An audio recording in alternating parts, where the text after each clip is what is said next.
For today's vlog, ipapasyal ko kayo sa biggest water park in the Philippines. Ito ang Aqua Planet na matatagpuan sa Clark Freeport Zone, Mabalacat, Pampanga. Let's go!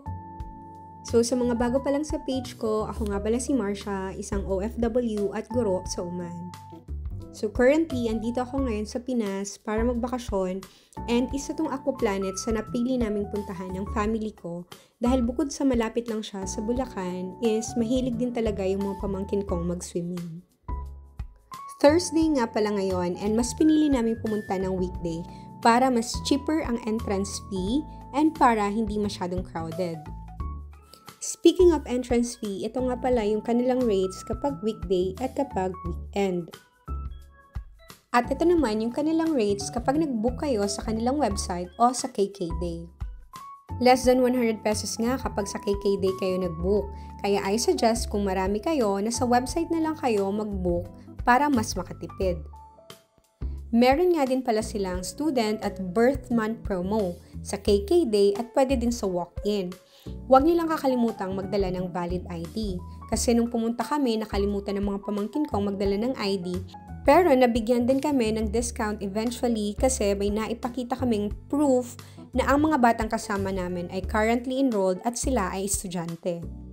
So past 11 na nga kami nakarating dito and pagdating namin medyo mahaba na ang pila. Cashless transaction nga pala dito sa Aqua Planet. Kaya pagpasok mo, bibigyan ka nila ng RFID wristband na kung saan pwede mo itong maloadan at magamit bilang pambayad sa lahat ng transactions mo dito. Pagpasok nga namin ay hindi na kami nagpatumpik-tumpik pa at agad-agad na naming sinubukan ang mga water rides.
And after nga namin i-try yung mga rides, nag-request na ang mga pamangkin ko na kumain kasi nagugutom na daw sila.